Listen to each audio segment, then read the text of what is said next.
Hi friends, welcome to அழகு family. அருமையான முட்டை கிரேவி எப்படி செய்யுதுன்னு பார்க்கலாம் வாங்க. முதல்ல இஞ்சி,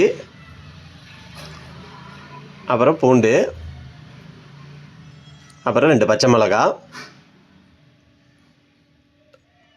முந்திரி, இது சுவைக்காக, மிளகு தேவையான அளவு, தக்காளி,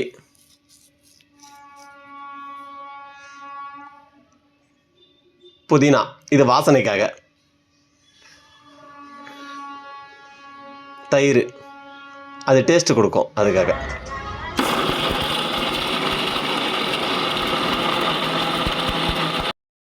தேவையான மசாலா அரைச்சி எடுத்துகிட்டு வந்தாச்சு. இப்போ அடுப்பில் கடாய் சூடாகிடுச்சு.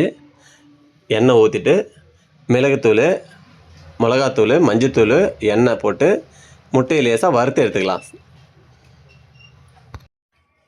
இந்த மாதிரி பொன்னிறமாக வறுத்து எடுத்துக்கணும். கடாய் வச்சாச்சு. ஜீரகம்,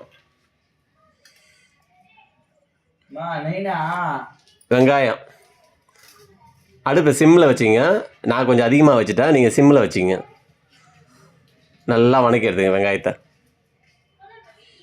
அப்புறம் அரைச்சி வச்சா இந்த மசாலா அதையும் போட்டு நல்லா வணக்கணும். வெங்காயம் நல்லா வணக்கிட்டு தான் மசாலா போடணும். மிளகாத்தூள், மஞ்சத்தூள், மசாலாத்தூள். வீடியோவில் உப்பு காட்டல, தேவையான அளவு உப்பு சேர்த்துங்க ஃப்ரெண்ட்ஸ். போட்டு நல்லா வதக்கணும். அந்த மசாலா அதோட சேர்கிற மாதிரி. இப்போ நம்ம மிளகாத்தூள்லாம் போட்டோம் இல்லையா, அதை நல்லா அது கூட சேர்த்து வதக்கணும். இப்போ தேவையான அளவில் தண்ணி. நான் கொஞ்சம் தண்ணியாக இருக்கணும், அதிகமாக ஊற்றிக்கிட்டோம். உங்களுக்கு திக்காக வேணால் தண்ணி கம்மி பண்ணிங்க. முட்டையெல்லாம் அதில் ஒன்று ஒன்றா போட்டாங்க. போட்டு கொஞ்ச நேரம் நல்லா சிம்மில் வச்சு கொதிக்க விட்டிங்கன்னா முட்டை கிரேவி ரெடி ஆகிடும். அந்த டேஸ்ட் அப்போ தான் முட்டையில் ஏறும். கொதி வந்துடுச்சு பாருங்க. இப்போ பார்க்குறதுக்கே நல்லா இருக்கலாம், கலர்ஃபுல்லாக. எனக்கே சாப்பிட்ணும் போல இருக்குது. இது கருவேப்பிலை, கொத்தமல்லி லேசாக மேலே தூவினா வாசனையாக இருக்கும். பார்க்குறதுக்கு எப்படி இது பாருங்கள் முட்டை கிரேவி. இப்போ அப்படியே சாப்பாட்டில் போட்டு ஒரு பிடி பிடிக்கணும்.